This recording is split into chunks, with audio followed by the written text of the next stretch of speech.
multi-faith leaders have gathered today to address the crisis that is emerging as the New York Police Department continues, under guidance from the Commissioner of Police and the Mayor, to pursue policies of racial profiling in the stop and frisk activities and in the more recently discovered activities of profiling Muslims, not alone in this city, but apparently all across the country. We feel that these activities are a crisis. The people of faith throughout this city and really throughout this land.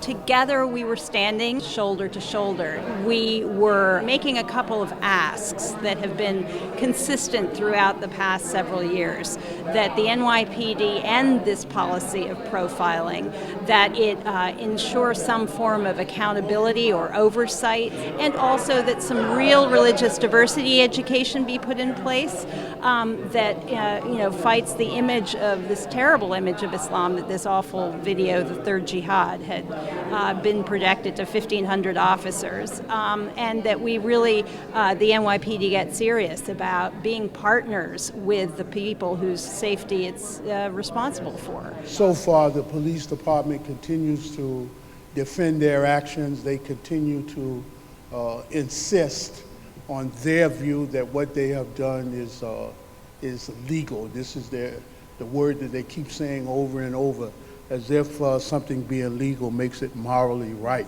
Once again, an interfaith coalition of faiths, houses of worship, and leadership came together in order to speak against the unjust surveillance policies of the NYPD and to appeal to the higher consciousness of the mayor and the police commissioner. If Prophet Muhammad, blessed be his name, if Jesus of Nazareth, if the Buddha were walking down the streets of New York right now, young men of color, odds are they would be stopped and frisked by the NYPD. And it's time for that to stop. I think all of us need to say, wait a minute, is this the way we want our city to run?